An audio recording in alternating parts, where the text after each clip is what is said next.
আন্দোলনকারীদের ভয়ে পালিয়ে যাচ্ছেন ভারতের প্রধানমন্ত্রী নরেন্দ্র মোদী। এমন দাবিতে একটি ভিডিও সাধারণ মানুষের মধ্যে ব্যাপক কৌতূহল সৃষ্টি করে। বহু মানুষ দাবিটিকে সত্যি ভেবে প্রতিক্রিয়াও জানায়। তবে ফ্যাক্ট চেকে উঠে আসে ভিডিওটি শতভাগ এআই নির্মিত। ওদিকে লক্ষাধিক মানুষের ফিরে পৌঁছে যায় মোটরসাইকেলে চড়ে মমতা ব্যানার্জির ককরোচ জনতা পার্টির আন্দোলনে যোগ দেওয়ার আরেকটি বানোয়াট ভিডিও। শুধু তাই নয়, বিহারে কনস্টেবল নিয়োগ পরীক্ষাকে কেন্দ্র করে বিক্ষোভের পুরনো ভিডিওকে ছড়িয়ে দেওয়া হয়েছে বর্তমান শিক্ষার্থী আন্দোলনের দাবিতে। চলুন দর্শক কিছু ফ্যাক্ট চেক দেখে দিচ্ছি। ভারতের চলমান শিক্ষার্থী আন্দোলনের প্রেক্ষাপটে আন্দোলনকারীদের ভয়ে নরেন্দ্র মোদী পালাচ্ছেন এমন দাবিতে একটি ভিডিও সামাজিক যোগাযোগ মাধ্যমে ব্যাপকভাবে ছড়িয়ে পড়ে। তবে রিউমার স্ক্যানার টিমের অনুসন্ধানে দেখা যায় ভিডিওটি বাস্তব নয়, বরং কৃত্রিম বুদ্ধিমত্তা প্রযুক্তি ব্যবহার করে এটি তৈরি করা হয়েছে। এআই কন্টেন্ট শনাক্তকারী একাধিক টুলের বিশ্লেষণে এটি প্রায় শতভাগ এআই নির্মিত বলে নিশ্চিত হয়। এছাড়া ভিডিওর শুরুতে ব্যবহৃত ছবিটি ভারতের সংসদের বর্ষাকালীন অধিবেশনে নরেন্দ্র মোদীর অংশগ্রহণের একটি বাস্তব ছবি বলে নিশ্চিত হওয়া গেছে। ওদিকে ভারতের চলমান শিক্ষার্থী আন্দোলনের অংশ হিসেবে দিল্লিতে রেলপথ অবরোধের দাবিতে একটি ভিডিও সামাজিক যোগাযোগ মাধ্যমে বিভ্রান্তি ছড়ায়। তবে অনুসন্ধানে দেখা যায় এটি সাম্প্রতিক আন্দোলনের নয়, বরং গত 13 জুন বিহারে কনস্টেবল নিয়োগ পরীক্ষাকে কেন্দ্র করে রেললাইন অবরোধ ও বিক্ষোভের পুরনো ভিডিও। সে সময় ট্রেনের সংকটকে ঘিরে পরীক্ষার্থীদের বিক্ষোভে রেল চলাচল ব্যাহত হয় এবং ভাঙচুরের ঘটনাও ঘটে, যা ভারতীয় গণমাধ্যমে প্রকাশিত হয়। গুজব এখানেই শেষ নয়। মোটরসাইকেলে চড়ে মমতা ব্যানার্জি যোগ দিয়েছেন ককরোচ জনতা পার্টির আন্দোলনে এমন দাবিতে একটি ভিডিও টিকটকে আলোচনায় আসে। ভিডিওটি 93,000-এরও বেশি ভিউ অতিক্রম করে এবং প্রায় 6,500 মানুষ প্রতিক্রিয়াও জানায়। যাচাই করে দেখা যায় এটি সাম্প্রতিক আন্দোলনের নয়। গত 25 এপ্রিল পশ্চিমবঙ্গের দমদম উত্তর বিধানসভায় তৃণমূল কংগ্রেসের পদযাত্রায় মমতা ব্যানার্জির অংশগ্রহণের পুরনো ভিডিও। যদিও তিনি সম্প্রতি ককরোচ জনতা পার্টির আন্দোলনের প্রতি সমর্থন জানিয়েছেন, তবে ভাইরাল ভিডিওটির সঙ্গে সেই ঘটনার কোনো সম্পর্ক নেই। দর্শক, আজকের অপতথ্যগুলো যাচাই করে দেখা গেল সামাজিক যোগাযোগ মাধ্যমে দেশীয় ও আন্তর্জাতিক উভয় ইস্যুতে বিভ্রান্তি ছড়াতে ধারাবাহিকভাবে প্রচার করা হচ্ছে নানা গুজব। যথারীতি ভিউ বাড়ানোর অপচেষ্টায় ছড়ানো হচ্ছে অধিকাংশ গুজব। নানান অভিনব কৌশলে ছড়ানো এসব গুজবের ফাঁদে না পড়তে সচেতন থাকার পরামর্শ বিশ্লেষকদের। ফয়সাল রয়েল, 71, ঢাকা। দর্শক, আমরা প্রতিবেদনটা দেখে নিলাম। আগে জানিয়েছি আমাদের সাথে আছেন সিনিয়র সাংবাদিক কাজা মাইনুদ্দিন, যুক্ত হচ্ছে তার সাথে। কাজা মাইনুদ্দিন, আপনাকে স্বাগত জানাচ্ছি আজকের আমাদের এই আয়োজনে। প্রথমেই যে বিষয়টি নিয়ে শুরু করতে চাই, সাম্প্রতিক সময়ে ভারতে চলমান যে আন্দোলন প্রসঙ্গ, সেটি নিয়ে পুরো সামাজিক যোগাযোগ মাধ্যম জুড়ে গত 4 থেকে 5 দিনে যে পরিমাণ আমরা অপতথ্য বা ভুয়া তথ্য দেখতে পেরেছি, সেটির যে গতিবিধি, সেটা নিয়ে প্রথমেই আপনার কাছ থেকে আমরা জানতে চাইব কি পরিস্থিতি দেখলেন এবং এই যে গুজব এবং অপতথ্যগুলো, সেটা নিয়ে আসলে আপনার মতামত কি, কিভাবে বিশ্লেষণ করবেন বিষয়টি? দেখেন, সহজভাবে বলি, সেটা হচ্ছে যে গুজব যখনই ডালপালা গজায়, মানে গুজব তখনই ডালপালা গজায় যখন সমাজের সত্যকে চাপা দেওয়ার চেষ্টা হয়, অথবা সত্যকে প্রকাশ করতে দেওয়া হয় না, অথবা কিছু মানুষ সত্য চেপে যায়। ভারত একটি বৃহৎ গণতান্ত্রিক দেশ, এর গণতন্ত্রের বয়সে কিন্তু এখন 22টা অনেকদিন হয়ে গেছে।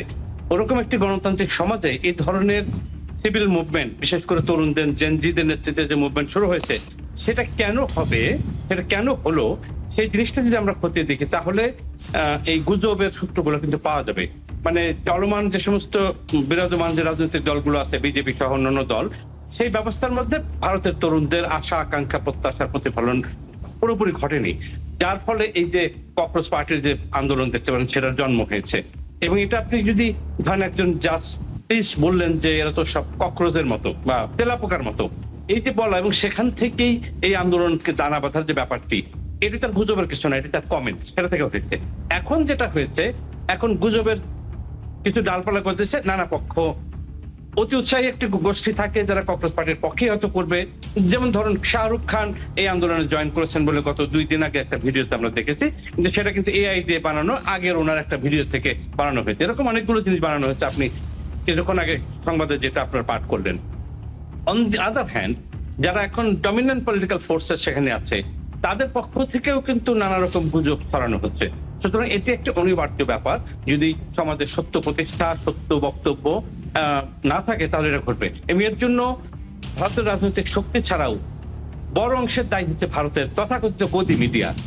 ভারতের সাধারণ মানুষের প্রত্যাশা, তাদের সত্যনিষ্ঠ বস্তুনিষ্ঠ সংবাদ এই মিডিয়াগুলো যদি পরিবেশন করতো তাহলে গুজবের মাত্রা নিশ্চিতভাবে কম হতো, যেটাকে আমরা কাজী মাইনুদ্দিন, আপনি আসলে ঠিকই বলেছেন। তারপরেও আর একটা বিষয় এখানে আমি যুক্ত করতে চাই। ঠিক গতদিন আমরা রিউমার স্ক্যানার একজন জ্যেষ্ঠ ফ্যাক্ট চেকারের সাথে কথা বলছিলাম যে গুজবের যে গতিধারা, যে প্যাটার্নটা আমরা ইতিমধ্যেই লক্ষ্য করছি। প্রথমে আমরা যদি আমাদের যে গণঅভ্যুত্থান 5ই আগস্টের, সেই সময়ে আমরাও বেশ কিছু অপতথ্য বা গুজবের মুখোমুখি হয়েছিলাম। সেই প্যাটার্নটাই, অর্থাৎ যে ধরনের ভিডিও, যে ধরনের অপতথ্য বা যে ধরনের গুজবগুলো আমাদের গণঅভ্যুত্থানের বেলায় আমরা দেখেছিলাম সবচেয়ে বেশি মানুষকে প্রভাবিত করেছে, তার কাছাকাছি ভিডিও কিন্তু আমরা ভারতের এই আন্দোলনের ক্ষেত্রেও আমরা দেখতে পাচ্ছি। উদাহরণ হিসেবে যদি ধরি, পুলিশের গাড়ির সামনে নারীর সামনে চলে আসার যে ভিডিওটি, এছাড়াও পালিয়ে যাওয়ার যে ভিডিওটি রয়েছে, সেটি নিয়েও কিন্তু আমরা দেখলাম মোদী সরকারের সেই ধরনের একটা এআই ভিডিও কিন্তু আমরা দেখেছি। এই যে মিলে যাওয়া গুজবের ধরন, সেটা নিয়ে আপনার বিশ্লেষণ কি? তাহলে কি একই পদ্ধতি বারবার ব্যবহার হচ্ছে? না, এটা পদ্ধতি ব্যবহার হোক না হোক, একটা বাংলাদেশ বা এই যে আন্দোলনের যে মডেলটা, একটা বাংলাদেশ মডেল মাথায় রেখে মানুষ প্রথমত বাংলাদেশ মডেল না, এটা শ্রীলঙ্কান মডেল, যে শ্রীলঙ্কার প্রাসাদে আক্রমণ হলো, প্রেসিডেন্টের প্রাসাদে প্রেসিডেন্ট পালিয়ে গেল, সেটা ইনসিডেন্টালি বাংলাদেশে ঘটলো, নেপালে ঘটলো। এটা একটা প্যাটার্ন আপনি বলতে পারেন, কিন্তু একই সাথে এটা প্যাটার্ন, একটা জেনারেশনের একটা ব্যাপার আছে। আপনি খেয়াল করেন এই মুভমেন্টে যারা ব্যাপকভাবে অংশগ্রহণ করছে তাদের জন্ম কোন সময়টা হয়েছে, যেখানে এই যে আজকের যে টেকনোলজির বিস্ফোরণ বা ইভলিউশন হয়েছে সেটা তাদের জন্মের সময়কাল। কিন্তু তার মানে জেনজির আগের যে প্রজন্মটা, তারাও কিন্তু এই প্রসেসের পার্ট। ফলে এই টেকনোলজি যখন ব্যাপকভাবে উন্নয়ন ঘটেছে, সর্বশেষ এআই, তো এখন আজকের যাদের বয়স 12 থেকে 24, 25, 30, তাদের হাতে তো এই টেকনোলজি আছে এবং একটা বৈশ্বিক ব্যাপার যুক্ত হয়ে গেছে। এটা আর্জেন্টিনার ফুটবলার হোক, স্পেনের ফুটবলার হোক, যেটা পৃথিবীর যে প্রান্ত থেকে যে তরুণ দেখুক, তাদের রিয়াকশন কিন্তু সিমিলার হচ্ছে। এটা বলতে পারেন এআই টেকনোলজির প্রভাব এবং গ্লোবালাইজেশনের প্রভাব, গ্লোবালাইজেশন অফ এভরিথিং, মানে স্পোর্টস থেকে শুরু করে আপনার খাদ্যাভ্যাস, আপনার রাজনীতির চিন্তা, সেই জায়গায় হয়তো একটা সূত্র আপনি খুঁজে পাবেন। কিন্তু ভারতের যে সমস্যাটা, সেটা কিন্তু নেপাল, বাংলাদেশ কিংবা শ্রীলঙ্কার সমস্যা থেকে আসলে আলাদা। শুধু আপনি গুজবের ধরনটার মধ্যে সেম পাবেন, যেহেতু একই ইনস্ট্রুমেন্ট, একই টেকনোলজি ব্যবহার হচ্ছে, কিন্তু রাজনীতিটা একেবারেই ভারতের জন্য ইউনিক। এখানে দেখেন, এখানে একটা ট্রায়াল এন্ড এরর প্রসেসের মধ্যে যে ভারতের রাজনীতি এই মুহূর্তে যাচ্ছে, কোনো কিছু কিন্তু এখনো শেপ নেয়নি। এই আন্দোলন কোথায় যাবে আমরা জানি না, বিরাজমান রাজনৈতিক শক্তিগুলো আলটিমেটলি টিকবে কিনা সেটা আমরা জানি না। সুতরাং এই পক্ষে দুই পক্ষেরই জেতার টেন্ডেন্সি থাকবে। আর এই যে গুজব, মিস ইনফরমেশন বা ডিসইনফরমেশনের কথা আমরা বলি, যে কনসার্নটা প্রকাশ করি, এটা আসলে সত্যনিষ্ঠতার সমস্যা। সমাজ যদি সত্য ন্যায়নিষ্ঠতা পুরোপুরি কাজ করতো তাহলে তো গুজব ঠিক মতো কাজ করতো না, গুজব এত ইফেক্টিভ হতো না। যেহেতু এই মিথ্যা, টুকটাক মিথ্যা বললে, পিছনে কথা বললে, একটা সত্যনিষ্ঠতার কাছাকাছি কোনো একটা যেটা আমার জন্য কার্যকরী হবে সেটা বলে ফেলে যখন কাজ হয়, তখন দুপক্ষই এটা ব্যবহারের জন্য অস্থির তাহলে হয়ে সেই ওঠে। ক্ষেত্রে এবং কাজী মাইনুদ্দিন, আপনি এই যে পরিস্থিতি আমরা যে দেখতে পাচ্ছি, অপতথ্য বা গুজবের এই যে ধারাগুলো, সেটার জন্য আসলে আপনি কাকে দায়ী করবেন? কারণ গুজব এবং অপতথ্য এখন যেভাবে সংঘবদ্ধভাবে ছড়াচ্ছে, অর্থাৎ একটি নির্দিষ্ট নীতি আছে, আমরা জানি কোন দিন, কোন অনুষ্ঠানে, কোন ধরনের মানুষের ব্যাপারে কি ধরনের গুজব এবং অপতথ্য বেরোবে, অনেকটা আমরা আন্দাজি করতে পারি, অনেকটা প্রাতিষ্ঠানিক হয়ে গেছে। আমি যদি আপনার ব্যাপারেও কোনো গুজব ছড়াতে চাই, নির্দিষ্ট একটা দল আছে, সংস্থা আছে, যাদেরকে টাকার বিনিময়ে আমি আপনার বিষয়ে গুজবটা ছড়াতে পারবো। যখন গুজব ছড়ানো এবং অপতথ্য ছড়ানো প্রাতিষ্ঠানিক রূপ নেয়, সেটাকে আপনি কিভাবে দেখেন? এটা প্রধানত রেগুলেশনের সমস্যা। যেহেতু টেকনোলজি কিন্তু খুব পুরনো বলবো না, মানে এই যে এআই টেকনোলজি যে ব্যবহার হচ্ছে, এটা কিন্তু খুব নতুন ফেনোমেনা না। 10 বছর 20 বছর সভ্যতার জন্য তেমন কোনো সময় না। এটা প্রতিটা দেশে এবং বৈশ্বিকভাবে যদি চিন্তা করেন, এটা রেগুলেশন কিন্তু এখনো পারফেক্ট হয়নি। সুতরাং রেগুলেশনের ঘাটতি আছে। রেগুলেশন বলতে এখানে সরকার বা সরকারের যে সমস্ত নিয়ন্ত্রণমূলক সংস্থা আছে, এগুলো যারা এগুলো নিয়ন্ত্রণ বা রেগুলেট করতে পারে, তাদের সবকিছু নখদর্পণে নাই, সবকিছু তাদের নিয়ন্ত্রণের মধ্যে নেই, সেজন্য এটা ঘটে। কিন্তু একই সাথে একটি ডেমোক্রেটিক সোসাইটিতে আপনার তো ফ্রি অপিনিয়ন যখন থাকে, তখন এই ধরনের কথা বলা, রিউমারটা কেউ রাইট মনে করে যে আমি রিউমার ছড়াবো, তো আমার অধিকার। কিন্তু এইখানে আসে রাজনীতির দায়। রাজনীতিতে আমরা সেই চর্চাও করতে পারিনি। এন্ড ফাইনালি হচ্ছে সামাজিক ব্যবস্থাও দায়ী, সামাজিক বন্দোবস্তও দায়ী। এটা প্রতিটি সমাজের জন্য আলাদা করে আছে। সমাজ যখন এই সংঘাতের মধ্য দিয়ে যায়, হিংসা বিদ্বেষের মধ্য দিয়ে যায়, মিথ্যাচারের মধ্য দিয়ে যায়, ন্যায় বিচার থাকে না, মানুষের অধিকার থাকে না, মানুষ মনে করে তার অ্যাসপিরেশন ফুলফিল হচ্ছে না, সেই ধরনের সিচুয়েশনে মানুষ হতাশ মানুষ অনেক সময় গুজবের আশ্রয় নেয়। সুতরাং এটা কয়েকটি ফেনোমেনা এর জন্য দায়ী। আচ্ছা, আমরা তো গুজব এবং অপতথ্যর যে যে র্যান্ডম জায়গা থেকে যখন ছড়ায় সেই জায়গাটা থেকে আমরা ইতিমধ্যে আলোচনা করলাম। আরেকটা জায়গা থেকে আমি একটু আলোচনা করতে চাই, সেটা হচ্ছে বেশ কিছু সামাজিক যোগাযোগ মাধ্যমের পেজ বা জায়গাগুলো, পোস্টগুলো, সেটা অনেক সময় অনেক পরিচিত গণমাধ্যমের লোগো, ছবি, এই ধরনের জিনিসগুলো ব্যবহার করে আমরা দেখেছি খুব বেশি এগুলো নিয়ে অপতথ্য ছড়াচ্ছে। এবং ইতিমধ্যে আরও বেশ কিছু ইউটিউব চ্যানেল আসলে এসেছে যারা নিজেকে অনেকটাই গণমাধ্যম হিসেবে উপস্থাপন করছে। এই গণমাধ্যমের এই ভিডিও বা ইউটিউব চ্যানেলের ভিড়ে আসলে গণমাধ্যমের যে তথ্যগুলো, সেগুলো কি আসলে আপনি মনে করেন সাধারণ মানুষের কাছে পৌঁছতে সময় লাগছে? সময় লাগছে একটা মিনিট, কিন্তু আপনি প্রথম যে কথাটা বললেন যে কোনো গণমাধ্যম, Washington Post, BBC, Al Jazeera কিংবা গার্ডিয়ান, আমাদের দেশেও যেসব পত্রিকা আছে, মানে মেইন স্ট্রিম নিউজ পেপার, সেগুলোর লোগো বা নাম ব্যবহার কেন হয়? এটা কিন্তু আশাবাদের জায়গা আছে। ব্যবহার হয় এই জন্য যে তার কথা বললে কেউ বিশ্বাস করবে যে এটা বিবিসি লিখেছে বা গার্ডিয়ান লিখেছে। সুতরাং এইখানে একটা আশাবাদের জায়গা আছে, মেইন স্ট্রিম মিডিয়ার ইন্টারভেনশনের সুযোগ আছে। কিন্তু সমস্যাটা হচ্ছে যে গণমাধ্যম একটু, মেইন স্ট্রিম গণমাধ্যম একটু স্লো, মানে সোশ্যাল মিডিয়ার তুলনায়। আপনি ইউটিউবের কথা যেটা বললেন, ইউটিউব বা সোশ্যাল মিডিয়া বা অন্য নিউ মিডিয়া যেটাকে আমরা বলছি, এগুলোকে কিন্তু আলাদা করে রেগুলেশনের প্রয়োজন আছে। এবং আমাদের মতো দেশের, এবং ধরেন ইন্ডিয়া তো আমাদের মতোই দেশ বলতে গেলে, আমাদের মতো দেশে একটা বড় সমস্যা হচ্ছে সোশ্যাল মিডিয়াতে ব্যবহার, মানুষ কিভাবে ব্যবহার করবে সেটাই কিন্তু আসলে আমরা শিখিনি। একদম ঠিকই বলেছেন। সাধারণ মানুষকে সচেতন করার আসলে দায়িত্বটা কার? সরকারের নাকি সাধারণ মানুষের নিজের? কি মনে করেন? প্রথমত সরকারের দায়িত্ব।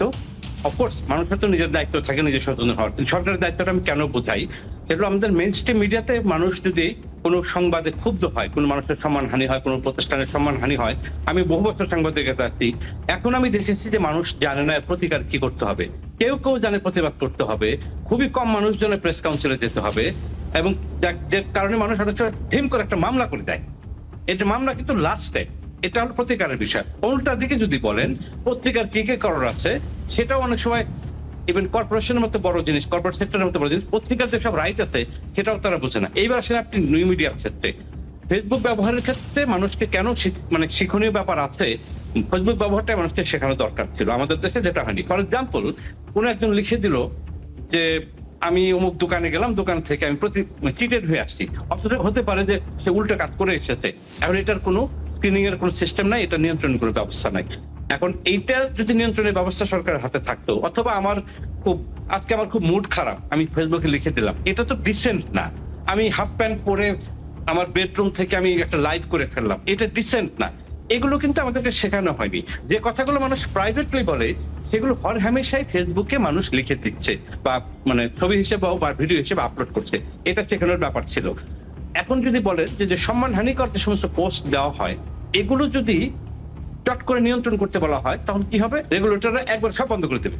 সব বন্ধ করে দিলে তো মানুষের রাইট আর করা হবে না, মানে মানুষের রাইট অ্যাফোর্ড করা হলো না। আবার যদি উল্টা করে ধরেন যে মানুষ, যেন আপনি আমার সম্পর্কে একটা বাজে কথা লিখে দিলেন, আমি এর প্রতিকার চাই, আমি 3 দশকের উপরে সাংবাদিকতা, আমি জানি না এই প্রতিকার কোথায় যেতে হবে। আমি বলতে পারি হয়তো পুলিশের কাছে একটা মামলা করব, কিন্তু বাংলাদেশে এখনো সে আয়োজন আসলে সত্যি কথা বলতে সেভাবে হয়নি। সুতরাং এখন সোশ্যাল মিডিয়া ব্যবহারের ক্ষেত্রে আলাদা করে বোধহয় বডি করার সময় এসে গেছে, রেগুলেটরি বডি, যেটা আসলে একদিকে মানুষকে সচেতন করবে, শুধু নিয়ন্ত্রণমূলক ব্যবস্থা নেবে না, শুধু মানুষের অধিকার হরণ করবে না, মানুষকে সচেতন করবে, যার ফলে মানুষ নিজের থেকেই হয়তো সোশ্যাল মিডিয়াতে আজে বাজে পোস্ট কিংবা এই যে রিউমার ছড়ানোর ব্যাপারটি মানুষ বুঝতে পারবে। দেখবেন যে 80% সমস্যা এমনি সমাধান হয়ে গেছে। যখন আপনি দারুণ বলেছেন কাজী মাইনুদ্দিন, এর মাঝখানে আমি একটা ছোট্ট উদাহরণ যুক্ত করতে চাই। বর্তমানে বিশ্বে যদি সবচেয়ে ভালোভাবে কেউ অপতথ্য বা গুজব বিষয়টিকে সামাল দিয়েছে, সেটি হচ্ছে ফিনল্যান্ড। ফিনল্যান্ড একটা দারুণ পদ্ধতি ব্যবহার করছে, সেটা হচ্ছে তারা তাদের শিক্ষা ব্যবস্থায় এটাকে তো একইভাবে নিয়ে এসেছে। দ্বিতীয়ত, তারা একটা নতুন গেম বা খেলা তৈরি করেছে, যেটাকে বলা হয় ব্যাড নিউজ ডিটেকশন। এটাতে কি হয়, একজন ব্যক্তি তিনি নিজেই একটা ফেক নিউজ বা অপতথ্য ছড়ানোর চেষ্টা করেন, এবং এই পদ্ধতির মাধ্যমে তিনি জানেন একটা অপতথ্য ছড়াতে হলে কি ধরনের কাজ করতে হয়, কোন দিকে নজর রাখতে হয়, এবং এর ফলে তিনি এরকম যখন অন্য কোনো তথ্য দেখেন, তিনি নিজেই বুঝতে পারেন যে এটি সঠিক নাকি এটি ভুল তথ্য। এবং একই সাথে সঠিক এবং ভুল তথ্য যাচাইয়ের যে বিভিন্ন এআই কন্টেন্ট টুলগুলো রয়েছে, সেটিও তারা ব্যবহার করতে জানেন। এই ধরনের কোনো পদ্ধতি আমরা নিতে পারি? আপনি খুব চমৎকার এক্সাম্পল দিয়েছেন। ফিনল্যান্ড কিন্তু পায়োনিয়ার, মানে ব্রিটেন, ফ্রান্স, জার্মানি কিংবা আমেরিকার থেকেও ফিনল্যান্ড কিন্তু এই যে অনলাইন অপরাধ নিয়ন্ত্রণ কিংবা অনলাইনের সুস্থ ব্যবহার, এক্ষেত্রে কিন্তু পাইনিয়ারিং কান্ট্রি। আমি আগে বলছি যে ব্রিটেনের থেকেও আগে ফিনল্যান্ড করেছে। তো এবং ফিনল্যান্ডের কিন্তু পত্রিকার এই যে অনলাইনের রেভিনিউ মডেলও কিন্তু ডিফারেন্ট। ফলে ফিনল্যান্ড আমাদের থেকে যোজন আগানো। অফকোর্স ফিনল্যান্ডের উদাহরণটা আমাদের অনুসরণ করা যেতে পারে। এটা হচ্ছে সরকারের দিক থেকে ধরেন যেগুলো টেকনিক্যাল যেসব এজেন্সি থাকবে তারা এই জিনিসগুলো নিয়ন্ত্রণ করবে যাতে এই অপতথ্য প্রচারের সুযোগই না থাকে। সেটা তো একটা জিনিস। কিন্তু আমি সাধারণ মানুষ যে সমস্ত জায়গায় তার প্রতিকারের জন্য যাবে সেই বডিটা তো গঠন করা দরকার, সেই এজেন্সিটা তো সরকারের গঠন করা দরকার এবং একই সাথে মানুষকে সচেতন করা দরকার এবং এই ব্যাপারে ইন্টারন্যাশনাল কোঅপারেশন দরকার। এই কারণে আমি বলছি যে এইটা যে পশ্চিম আমাদেরকে শিখিয়েছে, এই টেকনোলজি পশ্চিম দিয়েছে, যে পশ্চিমে তো সমস্যা হচ্ছে যে পশ্চিমে তো আপনার গুজব অধিকার কোনো ক্ষেত্রে, পশ্চিমে তো ক্ষেত্রভেদে মিথ্যা কথা বলা জায়েজ আছে, আমাদের সমাজে মিথ্যা কথা বলা জায়েজ নেই। পশ্চিমে কোনো জিনিস নিয়ে তুচ্ছ তাচ্ছিল্য করে। আমি একটা তাহলে এক্সাম্পল মূলত দিই। আমরা তো এটা বলতেই পারি, সাধারণ ব্যবহারকারী যারা রয়েছেন তাদেরকে যদি আমরা গুজব এবং অপতথ্যকে শনাক্ত করার সক্ষম করতে পারি, তাহলে এই ধরনের গুজব অনেকটাই প্রভাবটা কমিয়ে ফেলবে এবং এই জন্য বেশ কিছু আসলে পদক্ষেপ নেওয়ার প্রয়োজন রয়েছে। অন্তত 80% কমে যাবে, অন্তত 80% কমে যাবে, তখন সরকারের পক্ষে ওই বাকিটুকু 20% সামাল দেওয়া অনেক নিয়ন্ত্রণ সহজ হবে। করা সহজ হবে। ধন্যবাদ কাজী মাইনুদ্দিন, বেশ কিছু তথ্য এবং পরামর্শ আজ আলাপের মাধ্যমে আপনার কাছ থেকে আমরা জানলাম। ধন্যবাদ সময়টুকু দেওয়ার জন্য। দর্শক, এতক্ষণ আমাদের সাথে আলোচনায় ছিলেন সিনিয়র সাংবাদিক কাজী মাইনুদ্দিন। কথা বলছিলাম বেশ কিছু ফ্যাক্ট চেক এবং এর অন্যান্য বিষয়গুলো নিয়ে। দর্শক, আপনারা আছেন ফ্যাক্ট চেক নিয়ে একাত্তরের নিয়মিত আয়োজন ফেক নিউজ স্ক্যানারে।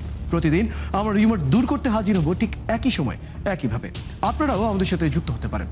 কোনো খবর যদি আপনাকে সংশয় ফেলে সেটা একটি স্ক্রিনশট আমাদেরকে মেইল করতে পারেন fns.71tv@gmail.com অথবা ফেসবুকে যোগাযোগ করুন www.facebook.com/fake-news-scanner-এ। আমরা সেই তথ্যের ফ্যাক্ট চেক করে আপনাদের জানাবো।